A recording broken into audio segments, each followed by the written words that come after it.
श्रीमद् भागवत गीता जी का 11वां श्लोक। एनेषु च सर्वेषु यथा भागम अव्यवस्थितः भीषम एव अभिरक्षन्तु भवन्तः सर्व एव ही। इस श्लोक में आप देखेंगे दुर्योधन की चतुरता, दुर्योधन की कूटनीति।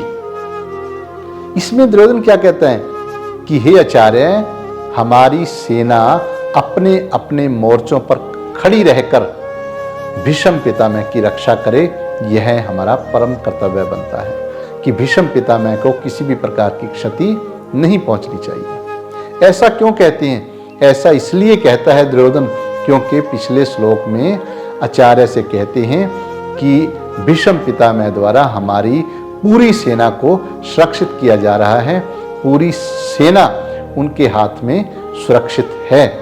ऐसा कहने पर मन में विचार लाता है कि कहीं दूसरे योद्धा ये भावना ले लें कि दुर्योधन भीष्म पितामह की ही बड़ाई करते जा रहे हैं, इसलिए सारी सेना को बढ़ाते हुए मनोबल उनका और ऊंचा करते हुए कहते हैं कि आपने ही भीष्म पितामह की रक्षा करनी है। इसी प्रकार हमें भी जीवन में अपने अपने क्षेत्र के जितने भी एक्सपर्ट हैं, जितने भी अनुभवी हैं, उन सब की बड़ाई करनी है।